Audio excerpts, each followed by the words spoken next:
around people that who have conviction histories can access housing in some ways, and just the faith community's role in supporting people accessing housing as a human right. And so we're going to kick it off now. My name is Andre Ward, and I am the Associate Vice President of the David Rothenberg Center for Public Policy at the Fortune Society. And on behalf of the Fair Chance for Housing Coalition, of whom we partner with, in addition to all of the coalition members that range almost to maybe, or total to maybe about 80 different organizations, we are happy to be able to support this important effort and to advance the notion of establishing fair chance for housing legislation for those who have conviction histories. And today I'm joined by faith leaders from various faiths who are no strangers to commitment to advocacy work and who in their faith commitment, right, amplify social, criminal justice and other issues that are important to them and those who attend their churches, their mosques, their synagogues, the places from whom people come to engage and learn about the various faith traditions, but also the social conditions that are connected to those faith tradition issues as well. And so I'm going to get into introductions. And, you know, when we think about this issue around fair chance for housing, the name of this town hall is called Faith, Fear, and Fair Chance for Housing. And, you know, in today's town hall, you know, we'll be hearing from our faith leaders as they discuss their role in supporting justice system impacted people in their search for housing and why the Fair Chance for Housing Act will help eliminate barriers in any housing discrimination for people with conviction histories. At this time, you know, I am joined by my esteemed colleague, Shrima Shabanez, who will introduce herself. And we're going to introduce the Fair Chance for Housing Coalition presentation, because the Fortune Society is a partner with and supporter of the Fair Chance for Housing Coalition that seeks to ensure that the Fair Chance for Housing legislation is passed. The Fair Chance for Housing legislation was reintroduced on the steps of City Hall on August 11th with an overwhelming support for that legislation. We had and still have, as a coalition for the Fair Chance for Housing Coalition, 28 city council member sponsors, 4 borough president sponsors, the public advocate, and the comptroller, all of whom, as of August 11th, 2022, have sponsored and supported the Fair Chance for Housing legislation being passed in City Council. And so with this continued support in an effort to make sure that we have you as the participant and viewer and engager in this process support this legislation, we want you to know the kind of backing that we have for this really, really important legislation. What we're going to do now, which is really, really important, is to introduce to you what the Fair Chance for Housing legislation is as a context before we actually get into our panelist discussion. And at this time, what I'm going to do is turn it over to my dear colleague, Shrima Shabanez, to go over what the Fair Chance for Housing Act is and what the Fair Chance for Housing Coalition is doing in support of that very important legislation. Shrima?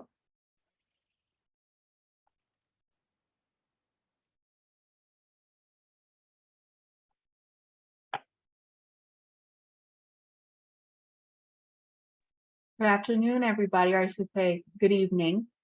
So to bring into our presentation here, my name is Shrima Shabanez. I'm the Policy Associate of the David Rothenberg Center for Public Policy at the Fortune Society and have been a part of the Fair Chance for Housing Coalition since 2019. So we've been doing this for a little while, but we shall get it passed this year or next year. Within this next time, we shall get it passed.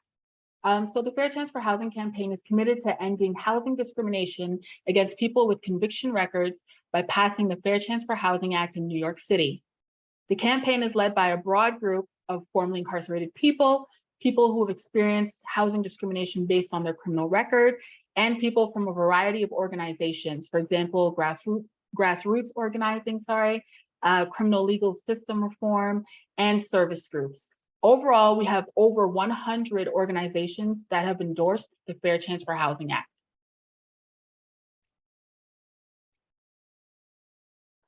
So discrimination based on criminal records is extremely prevalent, and it has a deep impact on the city's housing and shelter crisis. There are too many people living in shelter who have income or rental assistance to pay rent, but they cannot find housing because they keep getting rejected when landlords do a background check. So people with convictions are forced to shelter, experience illegal or unsafe living conditions, and basically live on the streets sometimes, just experiencing permanent instability. Housing discrimination has a huge impact. There are nearly 750,000 people with a conviction history, and that's 11% of the adult population in New York City. 80% of those people with a conviction are Black or Latinx, which makes this a huge racial justice issue. As a result, you cannot untangle the racism of the criminal legal system from the records that come from that system. So what a background check most likely does is indicate the race of a person and whether they grew up in a neighborhood where there is heavy investment in law enforcement. Background checks do not predict future behavior. A study on New York City landlords showed that when people disclosed having a conviction, landlords and real estate brokers, housing providers were more than 50% less likely to even show an apartment. There was little difference in response for minor convictions versus more serious convictions. As a result, 79% of formerly incarcerated people and their families report being denied housing due to a conviction. It's important to highlight that this doesn't just impact people with convictions, it's their whole entire family, including their children, who are denied apartments when a background check is done. The cycle of homelessness and incarceration is well known and well documented. People are most vulnerable right after release, and that is when they most need the stability of housing. Housing is foundational to people being able to take care of basic needs, like maintaining a job, getting an education, getting health and mental health care, and providing for their families. Too many people are going straight into shelters where they don't have the stability and support to rebuild their lives. According to DHS data from 2019, 11% of single adults entering shelters cited release from jail or prison as the reason for their homelessness. Each year since 2015, more than 40% of people released from state prisons to New York City were released directly to shelters. If we want to improve our communities and public safety and ensure that people have the opportunity to thrive after incarceration, we have to ensure that people have access to housing and all that follow from having a safe and stable place to live. In fact, when 62,000 New York City residents were asked in a survey to pick 3 public safety priorities, they chose affordable housing and reducing homelessness most often. So what would Fair Chance for Housing do? The Fair Chance for Housing Act would make it unlawful discriminatory practice to inquire about someone's conviction history or to take adverse action against a person based on conviction history.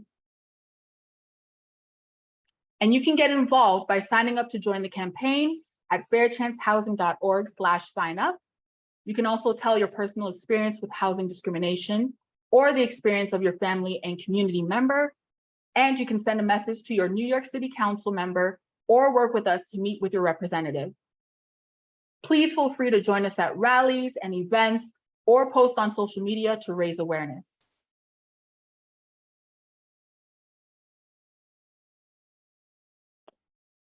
And thank you for that, Sharima. And we'll make sure that we will put in our chat box the one-pager for the Fair Chance for Housing Coalition frequently asked questions so that you can have a clear understanding of what the bill entails.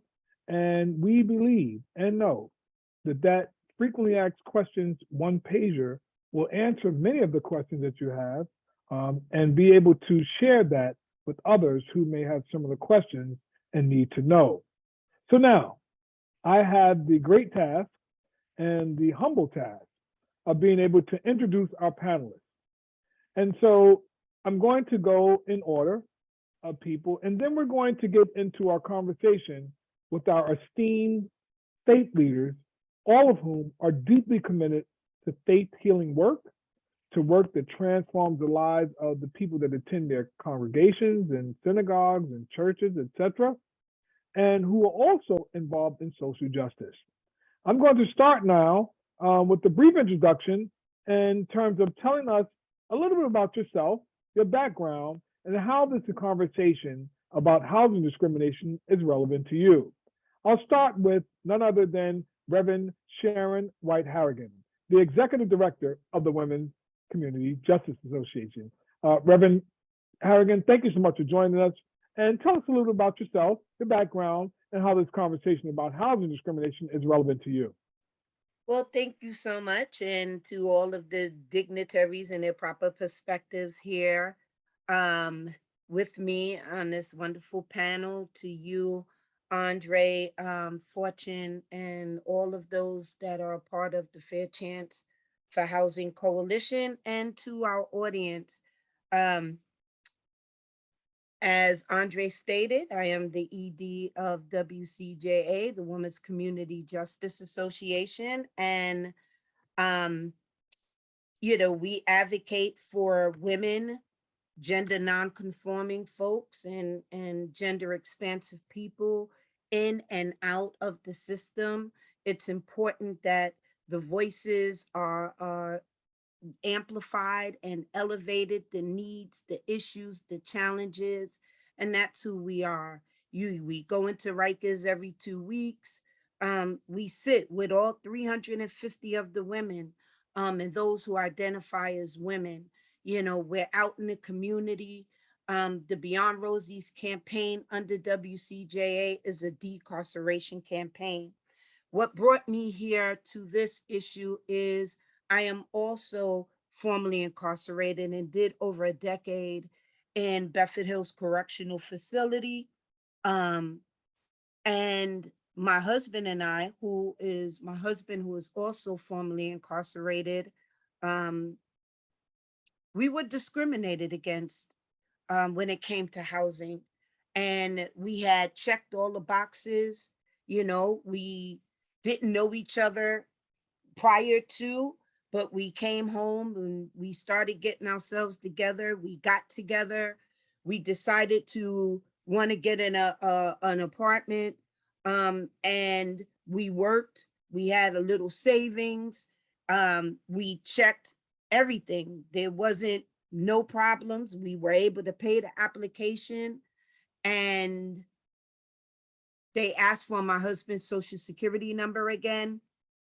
And at that point, I knew, what that was about. And then the broker came back and said, "Oh, well, I'm sorry, the apartment is taken." Just that quick. We just saw it the day before, and then he followed up with, "I'm sorry, I can no longer work with y'all anymore." You know, what a devastation, when we talk about folks. You didn't know why we were there. You don't know the history. You don't know the trauma. You don't know any of that. But here are two people of color that has did their time, have come out, have, you know, gotten into school, gotten degrees, got a job, all of these things. And you're saying because of a record, what was in black and white, not knowing what that really stand for, represented, that you denied us to be able to live somewhere. And that feeling just felt like, here we go again, another way to dehumanize us, another way to keep us oppressed, to keep us held down, to restrict us, to keep us from thriving, right? This is the history of our community. So it is not just a civic duty, is not just our commission or calling, because my husband and I are co-pastors, but it's personal. it's personal, it happened to us firsthand. They couldn't give us a reason why. And so I'm in this work because not only do I know that God called me to be an ambassador, to be a person on the ground for the people, but also because I am those people. I am the people.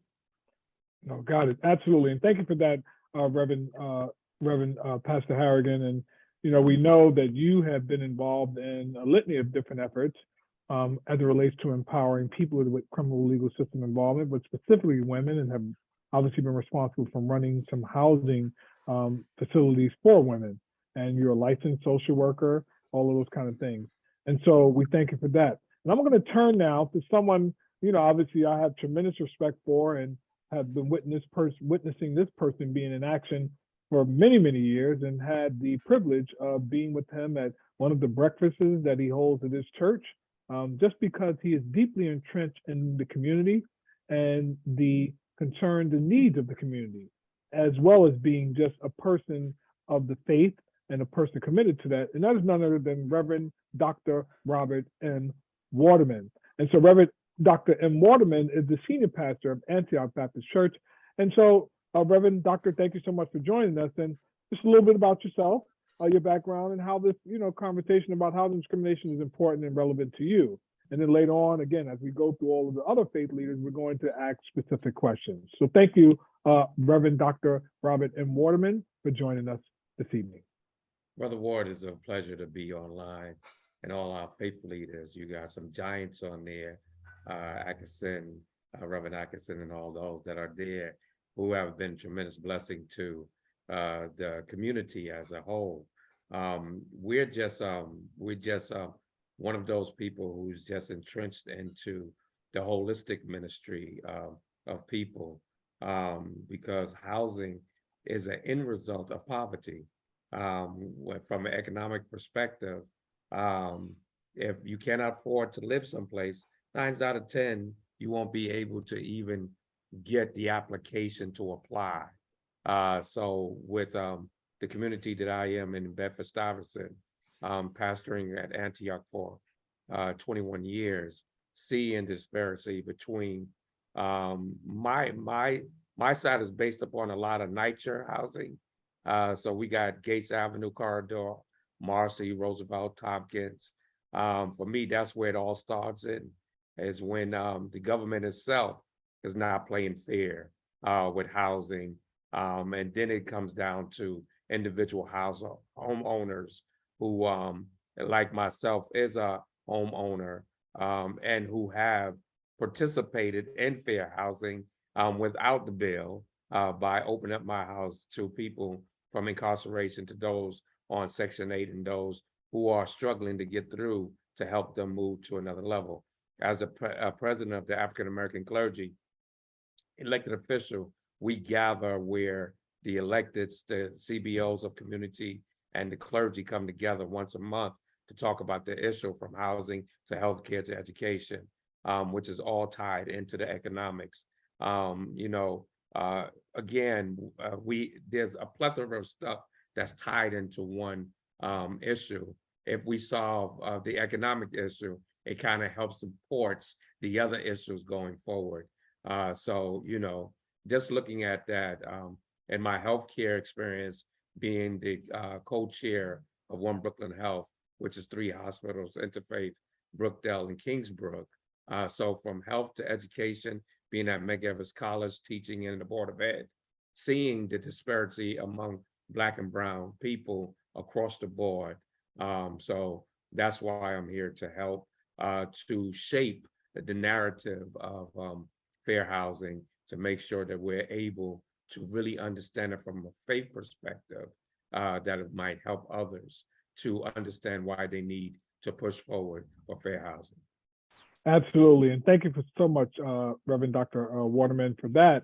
And, we're going to transition right to our next panelist, that is certainly no stranger to advocacy work, has been deeply committed to it, been involved in advocacy efforts ranging from closing Rikers to Beyond Rosie's to other criminal legal system reform related advocacy. And that's none other than my dear friend too, who is Rabbi Hilly.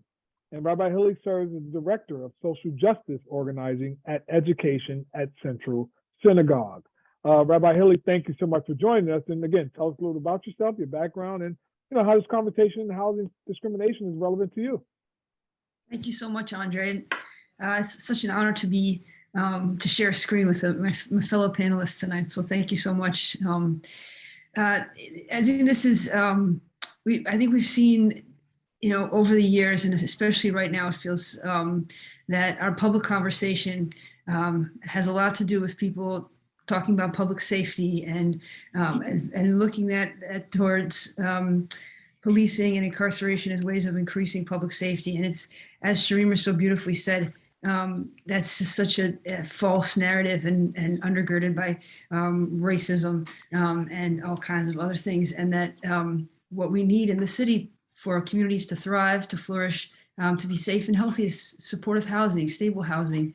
I taught on Rikers Island for several years with Manhattan College. I've been a prison chaplain in New Jersey for several years now, and we have worked as a central community with people coming home, with Emmaus House, an Exodus transitional community, and Our Children is over and over again to just kind of witness the discrimination and the almost impossibility for so many people to find, not just for themselves, but for their families, stable housing, supportive housing, places to build lives.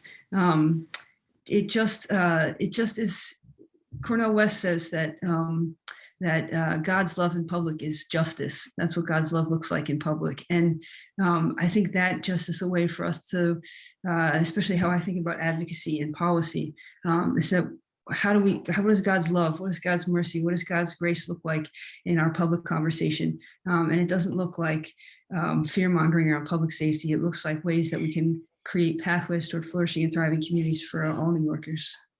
Absolutely. And thank you so much for that, Rabbi Hilly. And just moving right along, just for the sake of time, but also so we can get into a richer discussion following the questions that we have for each of you. But I want to turn this to, obviously someone who is deeply committed to our communities and someone who, as a part of a group that is overrepresented and disproportionately represented in the criminal legal system, is none other than our Latinx community. And so I want to turn to none other than Reverend Luis Alfredo Cartagena Zayas, who is the outreach pastor at Park Avenue Christian Church. And just to note, we did expect and anticipate Reverend Dr. Maria Lopez, who is the pastor who was unable to make it, who had a sudden loss in her family, and also Bishop Dr. Raymond Rivera, who is a part of the Latino Pastoral Action Center, who was able to join us. I know they're involved in the retreat. And we also have Pastor Popple, in addition, who was involved in the retreat, but who supports this work. But because of these commitments and these unfortunate and unpredictable kind of circumstances, were unable to attend. However, we do have Reverend Luis Alfredo Cartagena Zayas, who joins us. Reverend, how are you? Again, a little bit about you. And what draws you and brings you to this conversation. Okay.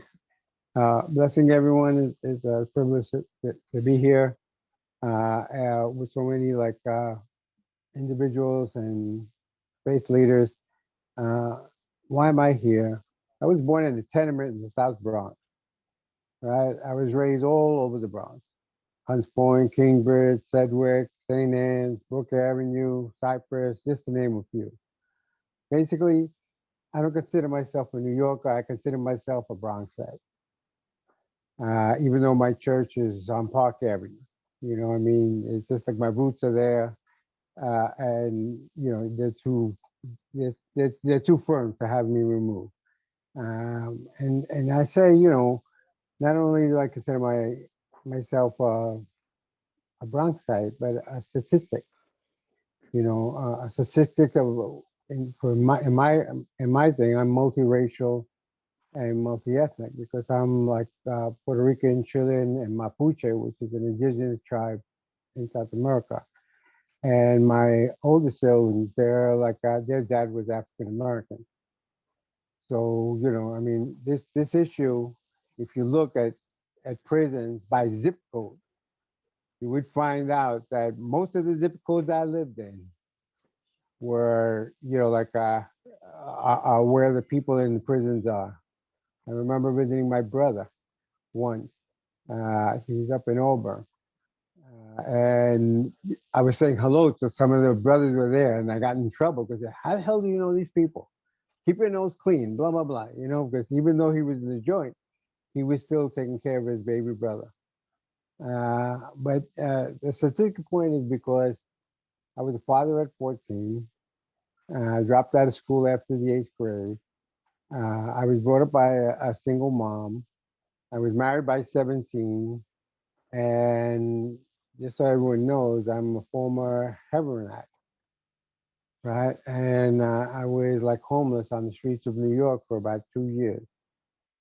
Eventually, I both studied and worked at Birmingham Community College, which is part of the City University of New York. And before entering NYTS, New York Theological Seminary, which is our campus. The only campus we have is Sing Sing Prison.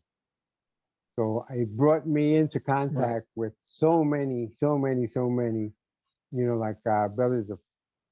of faith who, we found their transportation to the Lord while they were serving time.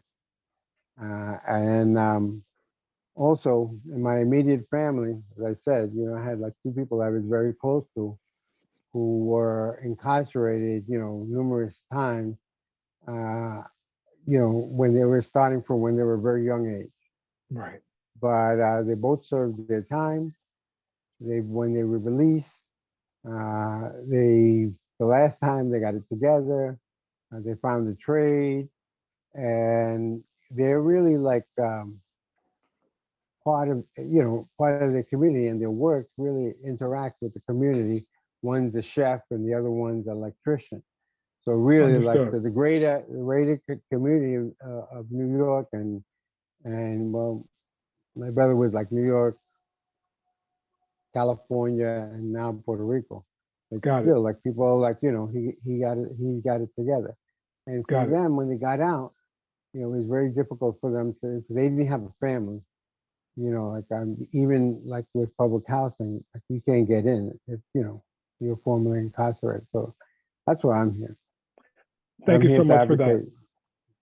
Yeah, thank you so much for that, Reverend Luis Alfredo Cartagena. And we're going to get back to you, obviously, with some questions. Just want to move on with some other brief introductions so that we can segue into the question period in and of itself following these introductions. But thank you for sharing your story. And we know that each of you as faith leaders are dealing with people that come to your congregation, to your church, to your places of worship, because those places are places of repair, where human beings are coming to heal, right, from the conditions of the environment from which they're leaving. And so it is, people that are coming home, people that have conviction histories, etc., need housing. And the Fair Chance for Housing Coalition is certainly major proponents of and advancing legislation to ensure that people who have conviction histories are able to access places where they can live so they can have stability as well. I'm going to transition now to someone else who is no stranger to obviously the faith community in her leadership and her work. And we're really grateful for her as she has been committed and devoted to her faith, and as well as integrating that faith work into social conditions and the environment so as to really build, as some of you would say, the kingdom of God on earth. And so we're talking about none other than Reverend Dominique Atchison, who is the Director of Racial Justice Initiatives at the Interfaith Center of New York. Reverend Dominique Atchison, thanks so much for joining us today. And again, just tell us a little bit about yourself and your background and how this conversation about housing discrimination is relevant to you. Following Reverend, we'll get into our last introduction, and then we'll go into our questions. Wonderful. Good evening, everyone. It's so great to be here. I want to thank the Fortune Society, Brother Andre, Sister Sharima. She got her camera off, but she's working it. So thank you for being here. in supporting us. Yes, I am Reverend Dominique Atchison. I do currently serve as the Director of Racial Justice Initiatives at the Interfaith Center of New York.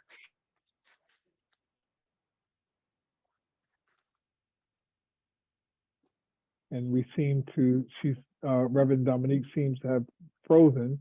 But until she gets back, she mentioned about the Fortune Society. This action that we're doing now is on behalf of the Fair Chance for Housing Coalition, of which the Fortune Society is a partner with, in addition to all of the other supporters and partners of the Fair Chance for Housing Coalition. But Reverend Dominique, I think you're back on. Yeah, a little bit. It's okay. that might happen. This has been happening all day. I apologize. Some people might say the devil is a liar, right? And so, come on. The devil been out here lying. Anyway. As you were saying. So yeah, some people may know me as the former executive director of the Center for Faith and Community Partnerships under Bill de Blasio. But right now I'm doing this work with the Interfaith Center of New York. And a lot of the work that we do centers around the advocacy work that we do centers around the criminal justice system. In terms of me personally, I definitely resonate with what Reverend Louise said. I'm a native and still current resident of the Melrose section of the Bronx, and definitely, BX for life. My zip code is always pops up if the worst of anything, the most incarcerated, it's always that. But I love my community. And it is a sign of injustice that those things are true. All of the many intersections. I think personally, I don't have the direct experience with the criminal justice system, but I do have experience with housing discrimination. I moved back to New York City from Michigan. I'm born and raised here, but moved to Michigan to pastor. Came back, and it took me 7 years to find permanent housing. So I cannot imagine. I'm somebody who, is relatively privileged as a Black woman, but I can't imagine having any extra strikes and trying to navigate the system. And it should not have to be a miracle in order to live inside. And with this city right now, it is a miracle to live inside, and that is personally against my faith and belief system. Absolutely. And thank you so much for that, Reverend Dominique. And so lastly, we're going to turn to someone who, I've gotten acquainted with over time, who, like all of the faith leaders on this panel, is deeply committed to not only just advancing faith to bring people closer to God, their creator, their source, but to also make sure that their faith is showing up in social justice issues. And that is none other than Pastor Carl Garrison. And Pastor Garrison is the Community of Hope Minister of Homeless Outreach at Manhattan Church of Christ. Pastor Carl, again, thanks so much for joining us. And similar questions to all of the pastors, right? A little bit about yourself, your background, and how this conversation about housing discrimination is relevant to you. Sure thing. Briefly, my name is Carl. People call me Brother Carl, and I'm with the Manhattan Church of Christ, the Minister of Homeless Outreach. And I've experienced some homelessness early on when I got to the city. I lived in a Pinto from college, and that Pinto was stolen a day later. That was kind of traumatic for me. But I am just so humbled to be here, by the way, with all of my esteemed colleagues here, and I'm in awe of your work and over the years, and God bless you all. I think there's a tension sometimes, briefly, with and policy situations, and I think the faith communities can galvanize on a grassroots level protests, marches, civil disobedience, and get that emotional piece going. But then sometimes when that needs to connect to a policy piece, sometimes that has, in my experience, it's kind of fallen short.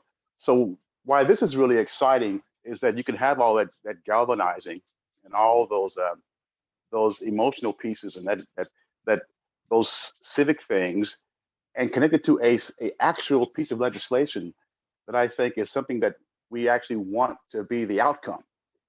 And I believe that this piece of legislation, for me, I've seen brothers and sisters over the years. I mean, we try to advocate with many different things and try to advocate for people to get housing. It's been a real big challenge. I've seen brothers and sisters who met this very, very barrier.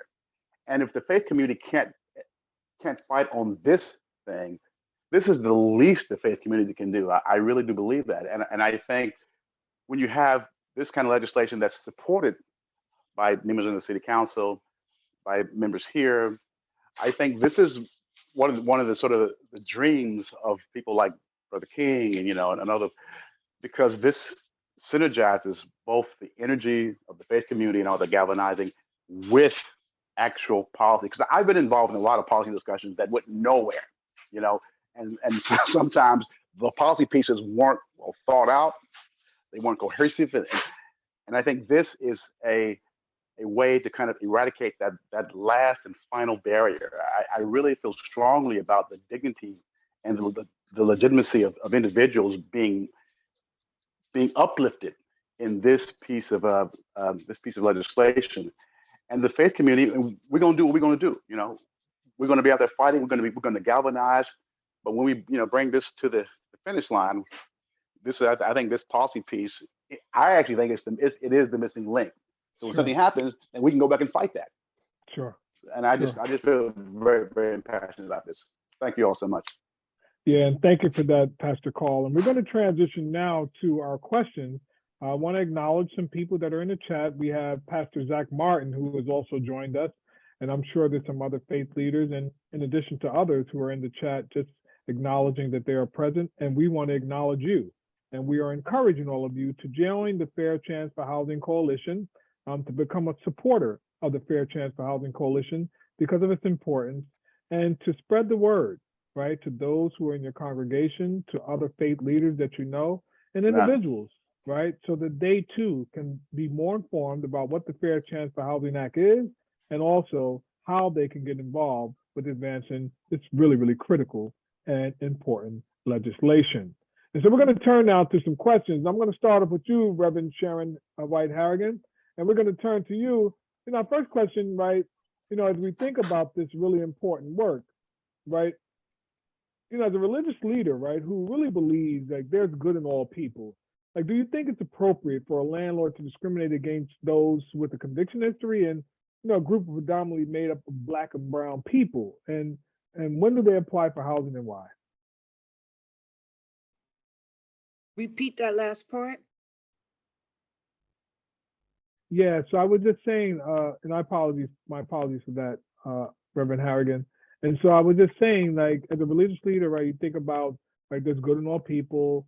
And, when you think about it, do you think it's appropriate for a landlord to discriminate against those with a conviction history, right? A group predominantly made up of Black and brown people, and when they apply for housing, and why? Do you think it's appropriate for them to do that when they apply for housing, and why?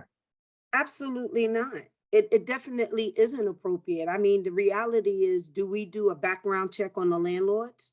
Let's make this clear. Those without sin throw the first stone. We want to roll in faith, right? And so just understanding how dehumanizing that is, and who has the right, because the reality is people shouldn't fear of those who have the record. You need to, if you need to look at the ones who don't have a record, right? We don't know, most times you don't even know who you live amongst, right? A lot of people haven't gotten caught. So why would we want to look into someone's history? We are not our worst moments. We are not what our trauma is, right? These are things that people have been through. Everyone has the right to shelter. Everyone has a right to live somewhere. And I really think it's downright disrespectful that people would actually dig into people's history, and for society to allow this, right? That you are able to just look and see what someone's history is, and without giving them fair opportunity to say, hey, this is what really happened. I just think that, society as a whole has a way to create this fear surrounding the Black and the brown community. And this has been for a very long time. And you will find, especially those coming out of prison, out of the system, you will find that they work really hard to be great tenants. They work really hard to get their life together, to piece it back. Listen, we talk about second chances. Most people didn't get the first chance, absolutely inappropriate. Absolutely. We all have sinned and fallen short. Sure. And To thank you for God be the that. glory. Absolutely, Reverend Harrigan White. And, we're going to move along, and we have a couple more questions. We're going to try to get through this because I know that as people of the faith and the cloth, right, we can talk, right? That's our job, right? To talk that inspires people, not just to be talking. So let me qualify that, right? All of you are able to talk really well because that's what you do because you're inspired. But you talk because you inspire people. And so I want to transition to Reverend Luis Alfredo Cartagena with the same question, right, that I asked to Reverend Sharon Harrigan White, and that is, do you think it's appropriate for Atlanta to discriminate against those with conviction history when they apply for housing, and why?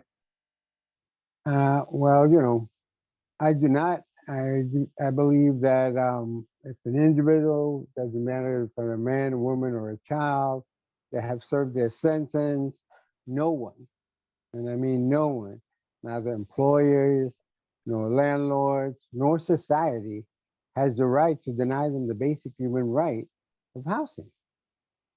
To do so, personally, I believe it really contradicts the Eighth Amendment, which, quote it says, excessive bail shall not be required, nor excessive fines imposed, nor cruel and unusual punishment inflicted.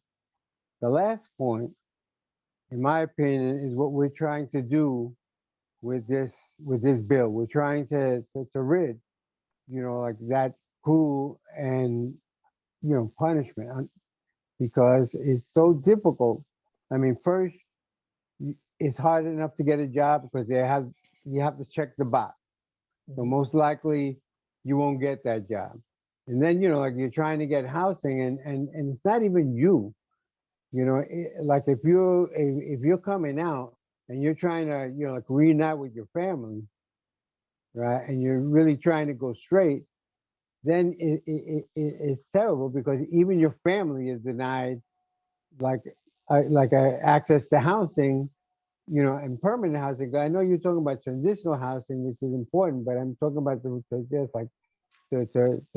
fairness, is to have like permanent housing and get Sure. that housing security so that another generation of your family will not go through the school to prison route. Sure. Yeah, thank you so much for that too. And I'm going to turn this question now to Rabbi Hilly, followed by Reverend Dr. Robert M. Waterman, followed by Reverend Dominique Atchison, and then Pastor Carl Garrison. So Rabbi Hilly, the same thing. Do you think it's appropriate when people apply? Your thoughts?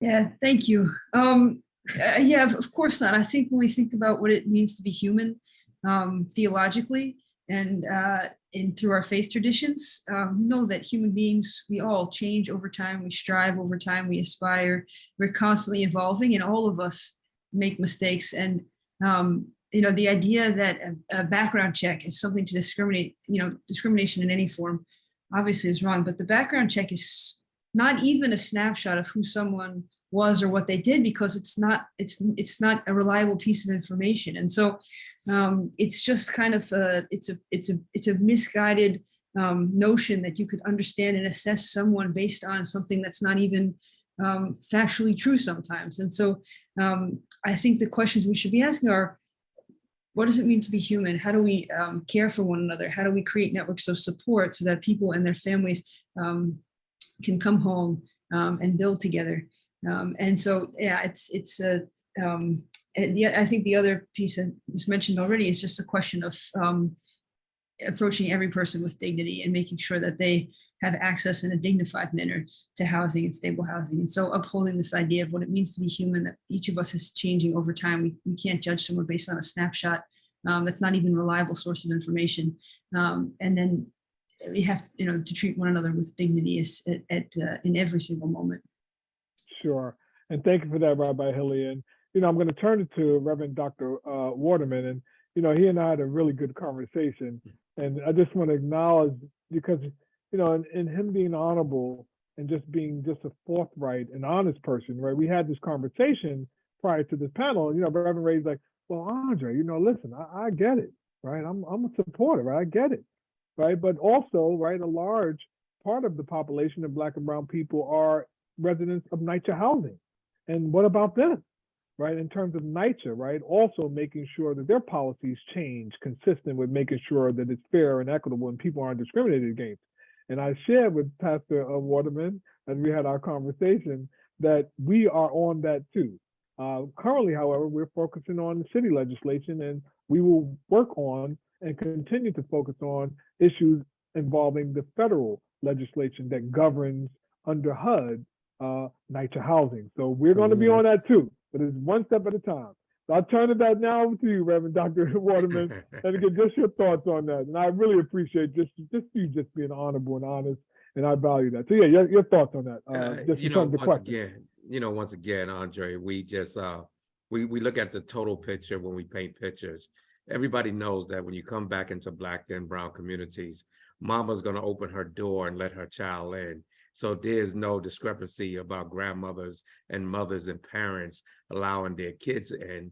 And I guess we have to really deal with the issue of developers, deal with the issue of cultural and race. There's a great racism that plays a part in housing, because the Black and brown community is what it is. We know, again, even though NYCHA is shutting people out, mama is sneaking them in. And regular housing with tenants like homeowners like ourselves. We don't allow our children to suffer, but so much. We bring them in, no matter what condition that they're in, so if we're going to deal with this housing, we got to deal with racism, Black racism. It's just simple. Anti-Blackness, racism when it comes down to totality of housing and making sure at the local level from city council, the mayor's office and other areas that's locally that helps to develop housing that prevent homelessness. If you go to the shelters right now, what would you see? Black and brown people that's stacked up in our shelters. So, government at a local level have to do better that homeowners of other cultures will participate in opening up houses. Because in Bed-Stuy, and I want to just be real and candid, that, after the brownstone owners, then most of the housing is not owned by Blacks. And so, we really are moving into an era when gentrification have embarked it upon our community and really have damaged the housing market within Bed-Stuy. 20 years ago, buying a brownstone was about 300,000. Now it's 1.4, 5, 6, 2 million. So housing right there from the perspective of just a homeowner, Black and brown people are struggling to become that. So again, I believe that it's not the issue with the Black and brown people, it's more so with other cultures who come into communities and who take over housing within our community. If NYCHA on one side is doing what they're doing, gentrification is on the other side doing what they're doing. And, we sit back and we act like that it's something that us, nah, it's gotta be a participant from the legislation side, also a participant and development side, also from homeowner sides. All of this have to play a part and have to take a part in what we're talking about to make sure that there's fair housing across the board. And I'm gonna pull back on that. Absolutely. Thank you so much for that, Dr. Tu. And just want to acknowledge, we have our people that have joined us in the chat. I know we have Reverend Dr. V that's inside the chat, and Darren Mack and Karen Hadu and others, right, who just are staunch advocates who also comprise our Fair Chance for Housing Steering Committee. Want to acknowledge Allison Wilkie and others, right, who have joined us, Lily Shapiro and others, and just all of the organizations that comprise the Fair Chance for Housing Coalition, which represents and is the driver of this webinar that we're on now. So we want to make sure that all of you join, who are listening now, join the Fair Chance for Housing Coalition to support this hugely important campaign, so that we can get this to a legislative win. And so make sure you join as you're viewing this. Share it with those who you know, and don't be shy. And we put the one pager in the chat so that if you aren't able to articulate the issue, to give an understanding of what the Fair Chance for Housing legislation is, you can share that one pager broadly, and it gives you a comprehensive understanding of what the bill is about and the impact that it has. And I'll turn it now to Reverend Dominique Atchison, and thank you for your patience. I just had to do that brief update so people can be clear, right? And so, Reverend Dominique, same question. Why is it appropriate for people who apply? Why? I wouldn't be here if I disagreed. So, I 100% believe that it is not the right thing to do to discriminate against people who have records. I think just looking from my faith tradition and from a faith perspective, I think about Jesus saying, "Judge not, lest ye be judged." I think about the fact that when you read that text, it's not just Jesus saying like, you're going to face ultimate judgment, you're going to face hell. It's really Jesus saying like, if you set a standard of judgment, you're going to have to live by that standard of judgment. So I think as people of faith, if you set a standard of judgment that bars people from housing, be careful how you move forward, because what if it's you? So you have to think about it from that perspective. And then, I really like what you were saying, Dr. Waterman, about the mamas and the grandmothers taking people in. And as far as, the Black community is concerned, I mean, I think this is a bigger topic, but we have to, I'm younger than what I'm about to say, but we have to get back to the idea that we are one community. I think there's some legislation and things that have happened around the civil rights movement where we've lost track of our own people, and we have an us and them mentality. Like I pulled myself up by my bootstraps, I'm okay. And so those people over there are the bad Blacks, or the bad brown people. But we have to get back to the mentality of the grandmother, of my grandmother, who, took everybody in. Anybody who said that they may be her grandchild, she took in. And I think as a collective, we need to get back to that way of thinking, that there is no separation. We are one community. We are one community as Black and brown people. We are one, broader human community. And then just on a very practical level, so many people are so concerned about crime, and that's their concern, is like there's going to be more crime.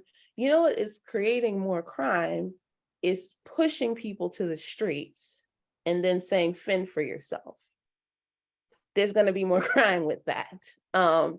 And so if you're really concerned about crime, it's actually going to lead to less crime if you actually house people and give people Absolutely. a chance to move forward. So. No, absolutely. And thank you so much for that, Reverend Atchison. And, as I see Dr. V is in the chat, housing is a human right? It's not just a right in and of itself. It's a human right? Which connects us universally, right? Because we're all human beings, right? Striving to engage our spiritual relationship with the Creator and through our various faiths, so as to empower the human family. And establishing housing for people, right, does that very thing. And so I want to turn it now to Pastor Carl, who's been patiently waiting too. We're going to turn this for this last question around, this notion of, is it appropriate and why? Then we're going to jump to our next question, and the lineup will be starting with Rabbi Hilly Haber, followed by Reverend Luis Alfredo Cartagena, and then we'll go on from there. So Pastor Carl, please answer that question. Then we'll turn to our next question following the two faith leaders that I mentioned who will be answering that next question. Well, absolutely. I understand my company, but I'll say, hell no, that's not appropriate. I mean, that's ridiculous. I mean, it's intrusive. That's like asking somebody, their sexual history or their voting practice or what kind of basketball team they like. And I think, this level of intrusion is white supremacy. Let's keep it real. White supremacy will always find a way to entrench itself upon the backs of brown and black people, and it will use institutions and systems to do it. And this is a perfect case of it doing that. I mean, this is ridiculous. I mean, now for me, I like to think a prophetic pragmatist, but I got to keep it real. This is ridiculous. And if people, if this is going to be a barrier, then if it's a law, then we fight it. Then we fight it. We go to court, and if you're in the wrong, then you're in jail. You dig what I'm saying? So I mean, sometimes I'm mindful of my faith narrative, but this is ridiculous. I mean, I think Reverend Dominic was saying about the idea of of Jesus saying, the judge piece, but and I still love that. Also, this issue of the Good Samaritan. We think, I do, with the Good Samaritan, you want to help those. But if you, the brother or sister in the ditch, then you want the help. If you in the ditch, then you say, hey, please help me. I think sometimes if people look at themselves as the person in the ditch who require the help, I think they'll be more inclined to say, okay, this is ridiculous. We have to say this what it is. It's ridiculous. This issue of fear is a big motivator. And I think this legislation, with the support of the clergy and others, will be a witness to this barrier of fear.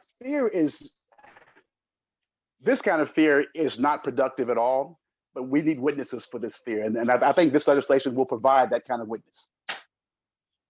And sorry about the cussing. No, I mean, we understand, Pastor, right? And you're human, right? Yet serving a powerful creator in God. So I'm sure you'll be forgiven and have mercy, right? Just like those who looking to experience in housing as a human right also deserve mercy and forgiveness, right? And so it's all good here. Amen. And so, we obviously, we don't have a lot of time, but I have a couple more questions. And I want to make sure that our viewers and those who are participating maybe ask a question or two. I'm going to ask people to keep their responses as succinct as possible. But I'm going to turn the second question to Rabbi Hilly. And our second question is, what message do you have for your communities in regards to faith and housing? Rabbi Hilly. Thank you so much. I think our Jewish texts and I think our faith texts are clear. Our rabbis teach that if someone doesn't have a house, we're instructed to take them into our house, and then instructed that the highest form of love and care we can show someone is helping them establish themselves, helping them build their own house. And I think this is I think often, as people have said, it's not just doesn't matter a lack of effort on somebody's part for not building a house. There's discrimination and policies that are preventing people from finding safe and stable housing. So I think that this policy, Fair Chance for Housing, puts those Jewish values into policy. The idea that the highest form of we'd say tzedakah, of kind of justice, is allowing someone to build build their lives with their families in the way that they choose with dignity. So that is the message, and I would say too for our communities to think about that question of safety, and I think again and again we see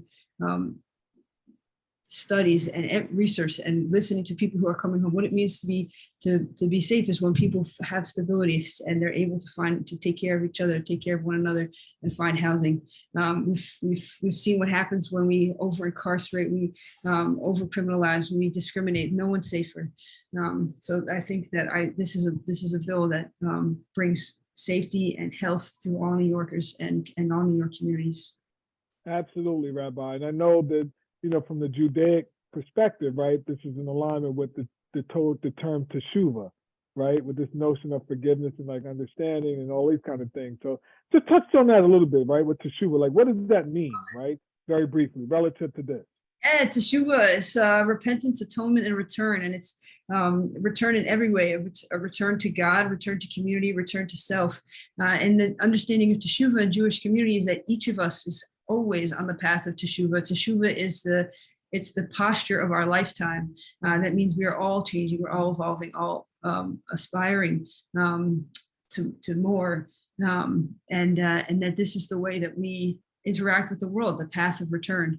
And so any roadblock to return, any roadblock to coming home is a roadblock to teshuva. It's a roadblock that doesn't allow for the evolution and the growth of our beings, of who we are as people. So this policy and so many others are roadblocks to teshuva for everyone. And if the conditions for teshuva are not granted to everyone, then no one has the ability to do full teshuva. Absolutely. Thank you for that too. Just wanted to add that. And now turning that question to you, Reverend Luis Alfredo Cartagena, right? Talk to us about what message do you have for your community in regards to faith and housing? It's an old message, right? I usually go to the Bible, and in this instance, I went to Isaiah 58:12, which informs us, and I'll read, "Your ancient ruins shall be rebuilt. You shall raise up the foundations for many generations. You shall be called repairers of the breach, the restorers of the street to live in." Is that not what we're trying to do here? Is this not what we have to do as people of faith and just as human beings? Because I'm in my indigenous thing, religion, there is not like religion in the Western sense of the word. It's just doing the right thing is religious, right? Caring for someone, taking care of the younger generation, teaching them and stuff like that. This is not a religious duty. This is just human behavior, And so, that's why I always encourage, not only my whole entire network, not just my church and certain members I'm close to, but people that like in my family, which is more conservative than I am, and I encourage them that God is calling them, because in this thing it says you shall, right? You shall raise, not someone else. You, the individual, the believer, right? And that's why I always encourage them, to get directly involved. If they don't want to do it with the church kind of thing, then in any organization or group that has a justice platform. You can see here, I've been involved with the Poor People's Campaign because they deal with militarism, housing, mass incarceration, colonialism, and like in each of these platforms, there is a constitutional, element to it. Right. And I believe like now we're talking about the city council. So I'm trying to say everyone lives someplace. Even they might, people travel in to go to Park Avenue Church. They live in Brooklyn, they live in the Bronx, they live in Westchester, wherever they are. But, and I tell them to get involved in these issues because it's so important and it's required of them by God. This is not a political thing. This is a God thing. This is a human thing, and people like what we're talking about, the fear of the other, and that's why I always say, like in the beginning, I told my story so that you would know who I am. I mean, chips where they lay.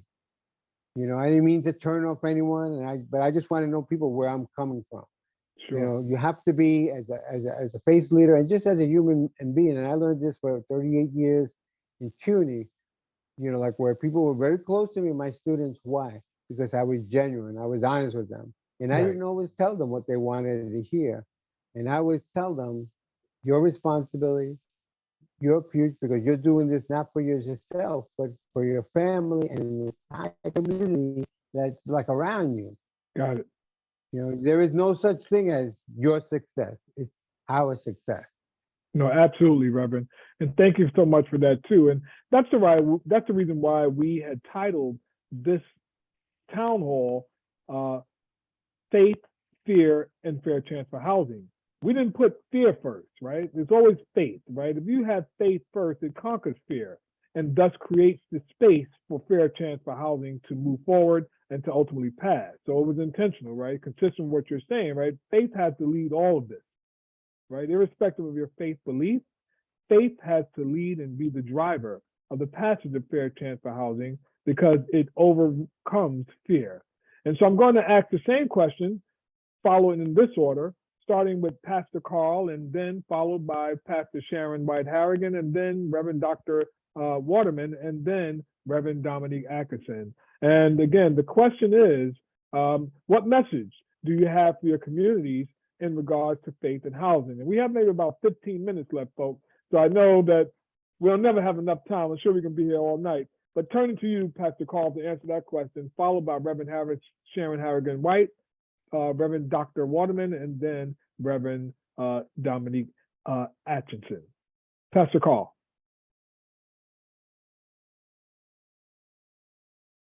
You're on mute, Pastor Carl. You're on mute. You're on mute. You're on mute. And what we'll do is we'll turn to Pastor Sharon White Harrigan to answer the question while Pastor Carl works on his audio. But Pastor Sharon White Harrigan, the question: what would you like to tell your communities? And then we'll get back to Pastor Carl as he works on his audio.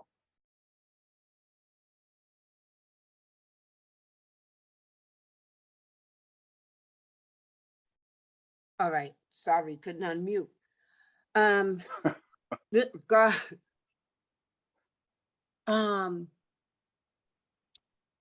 God will replenish and restore the years that the locust has eaten. And so I would just, say to the community, we must keep the faith. I know people have lost faith. All you need is the faith, the size of a mustard seed. We're going to get this done. Where 1 and 2 are gathered in his name, we can get this done. We're stronger together, and we're going to push this through. We're going to fight until it's right. And to understand that we are the village. We are our sisters, our brothers, our siblings' keeper. So we must come together and to continue to push through, and absolutely God will make sure that it happens. He's in the blessing business. Absolutely. Thank you for that too. Pastor Carl, turning to you now that your audio is working. And we're it's a miracle. No, it's well, I think the snapshots of Jesus to me, you look at the life of Jesus, you have some snapshots that kind of crystallize some of the visions and some of the goal. And one of them is just that Jesus and Mark, with the leper, lepers, and the leper says, hey,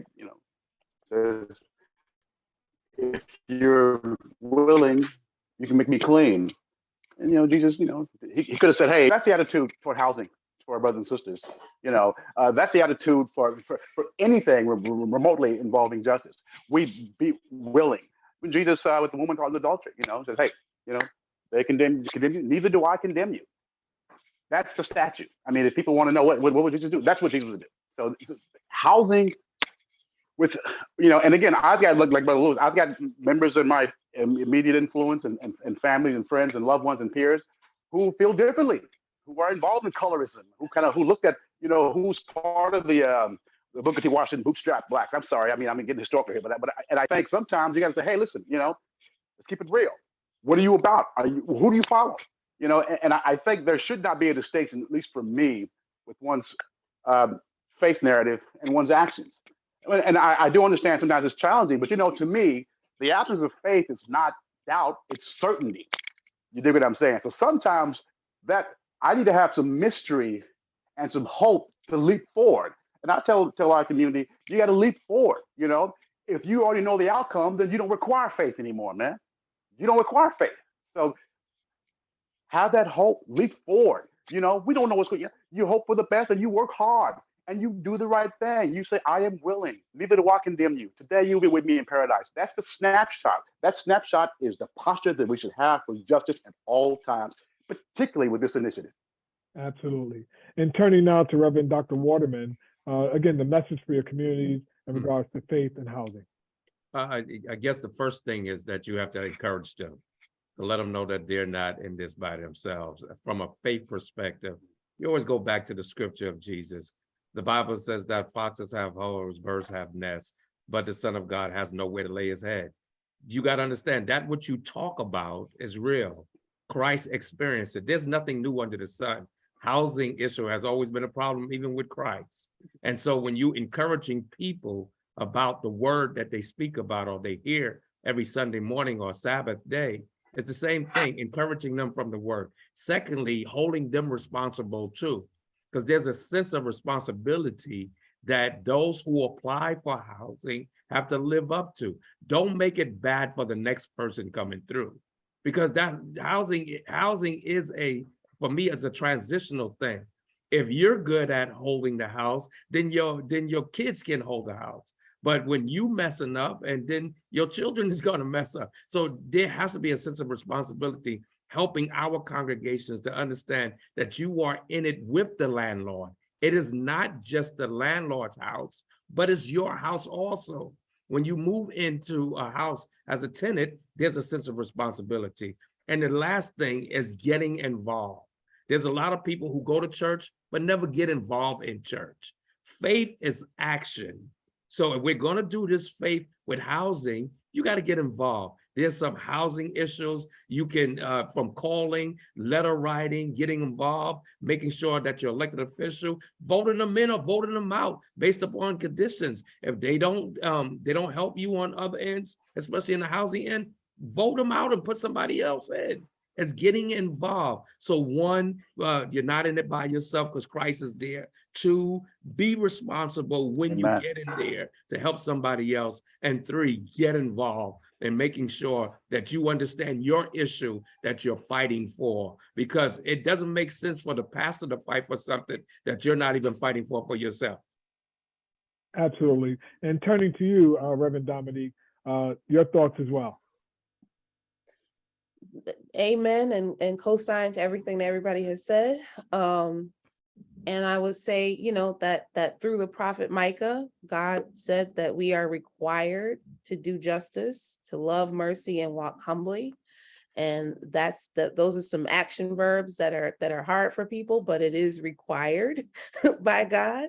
And so this is what this takes, is doing justice, loving mercy, and walking humbly. And I think that the other thing is that in the Bible, there's a lot, in sacred text in general, there's a lot about visiting people who are in jail and tending to people who are incarcerated. And it's like, do we tend to them and visit them, and then when they're out, discriminate against them? I don't think that's what God is requiring of us. So we have to think about that. And then at the end of the day, this is not a faith-based comment. Black and brown people in the United States are covered under the Constitution. And if you served your time, you are no longer subject to being punished for that. And so I think we often forget that. We often forget in a lot of this, a lot of what happens in the criminal justice system. A lot of the conversations about bail reform, a lot of these conversations, we forget that we are covered by the Constitution and we have rights. And we are under that covering of the inalienable rights of life, liberty, and the pursuit of happiness. And at one point it was life, liberty, and property. And we forget because of the history of slavery in this country, but we are covered by the Constitution. And so on a very practical level, we need to really remember that. Absolutely. And there were some questions that were in the chat, and from the questions that I looked at, it seems as though our faith leaders have answered those questions. So we thank you all for those questions. And I want to wrap this up as we have about maybe 5 to 7 minutes or so with just a quick response to some 2 questions that I have that I'm going to combine. We'll do like a round robin with those things. And we're encouraging all of you who have joined us today for this really important discussion that's never enough time to discuss around faith, fear, and fair chance for housing. We're encouraging you to join the Fair Chance for Housing Coalition, www.fairchanceforhousing.org, right? You can go there, you can find out how you can get involved, you can take action, just like all the many over 100 organizations that are involved, including the Fortune Society, the faith leaders, everyone else, right? So that you can be a partner in this, not just someone who's following, but a partner and a leader in supporting the advancement of fair chance for housing legislation so that we can move towards having a legislative win as it relates to fair chance for housing and any discrimination against people with convictions who are looking to access housing. So, going to turn to this very, very important 2 questions that will take a brief answer for each of you, right?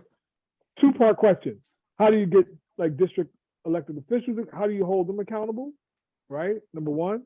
And what's the most important thing you want people to walk away with from this discussion today? I'll start off with you. As they say, the last shall be first and the first shall be last. And that means, Reverend Dominique Atchison, I'll turn to you, right? The question around, how do you hold district elected officials accountable, very briefly? And, what's the most important thing that you want people to walk away with today? I think Let's Dr. start with- Waterman's gonna laugh at me because he knows that I worked for an elected official. But I'm gonna say something that I couldn't say a couple of years ago. Hold elected officials' feet to the fire. Amen, amen. As faith leaders, elected officials always want, you're gonna laugh at me, Dr. Waterman, always want somebody with a collar or a kufi or a kippah or something standing near them. And so the trade-off is you will listen to me. And so hold their feet to the fire. That's all I have to say. Absolutely. And we're going to turn now to Pastor Carl, followed by Rabbi Hilly, followed by Reverend Dr. Waterman, followed by Reverend Luis Alberto Cartagena, and to close us off is Pastor Sharon Wright Havigan. So turning right to you, Pastor Carl. Well, this is pretty easy. My sister said, Reverend Dominic said it beautifully. You hold your feet to the fire, accountability, and it's true. People do, this is where some cachet, where the faith community and faith leaders have some cachet with elected officials. And you say, hey, if not only will you be voted out, but this community will protest you. You want to hold a press conference. You want to get loud? Let's get loud. Because again, this is we're not playing with jelly beans here. These are people's lives. So we got to keep this real. So your vote or your bad name. Which is it? You choose. You tell us what you want. As far as what the takeaway, I think that this is just not merely an act of legislation and kind of policy. This is a step for humanity.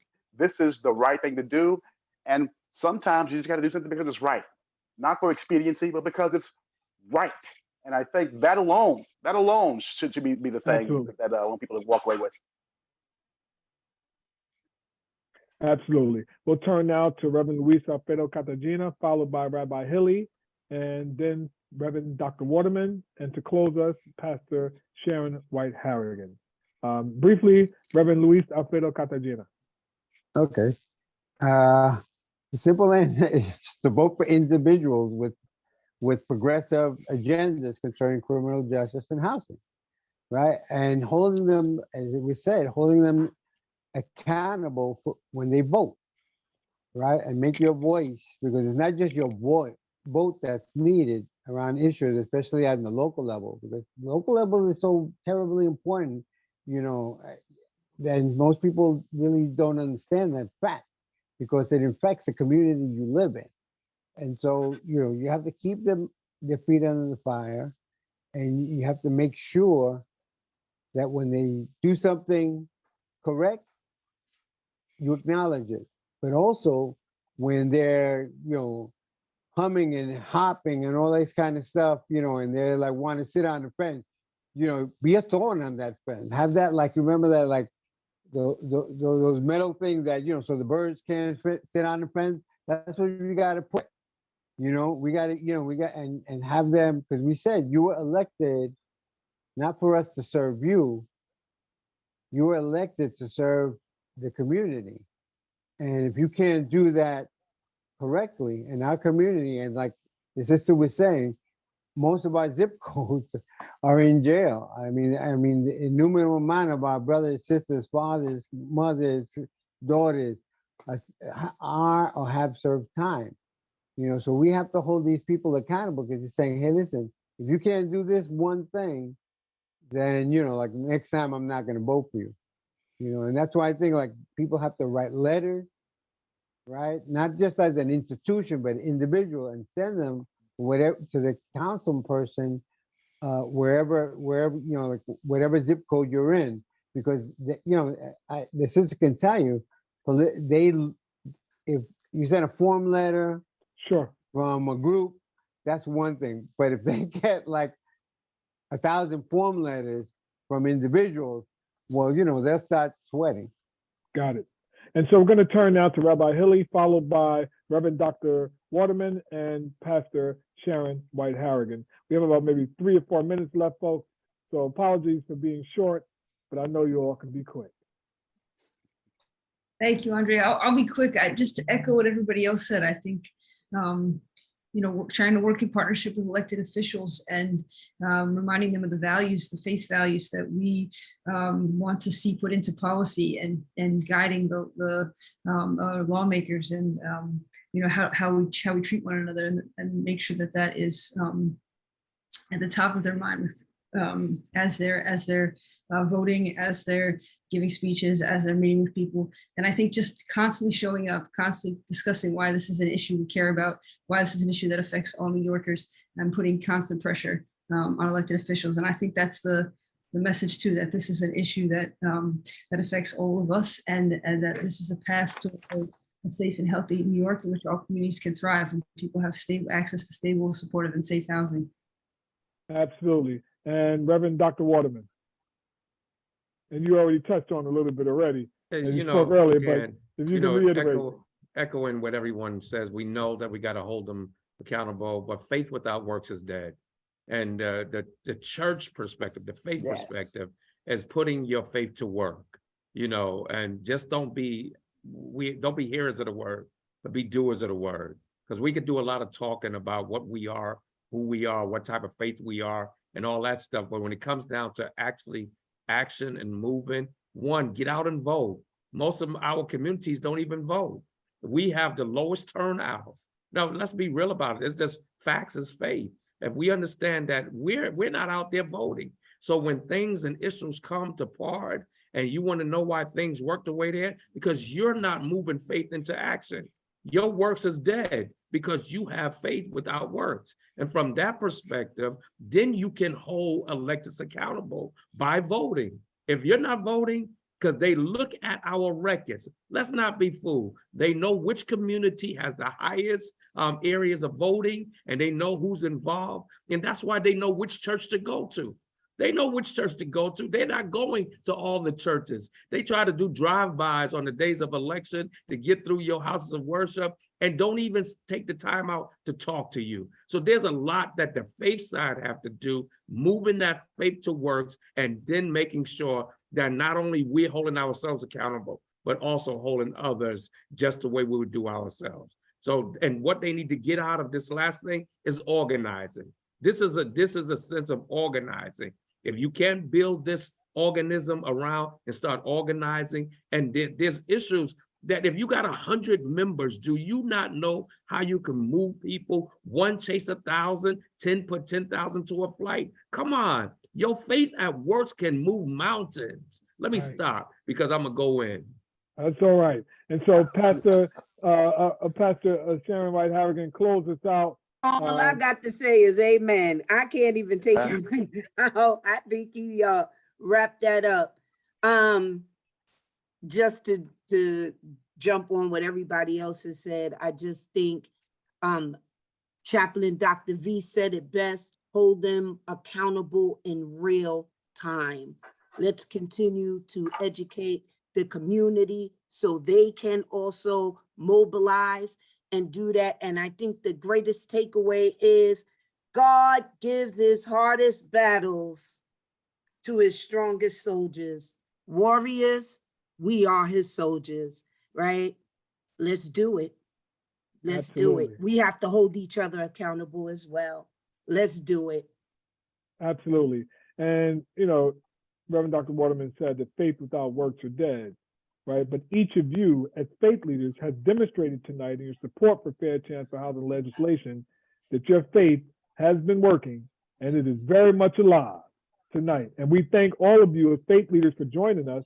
And we ask all of you who have joined us tonight for this town hall to get involved with the Fair Chance for Housing Coalition to support the bill Intro 0632, the year 2022. That's Intro 0632, which is the Fair Chance for Housing Act. We ask you to get involved, spread the word, join the Fair Chance for Housing Coalition at fairchanceforhousing.org. It is also in the chat for you to learn about and to get connected to, in addition to the one-pager that will help explain what the Fair Chance for Housing Act is. We thank you so much for joining us. This is only one action. There will be a series of other actions.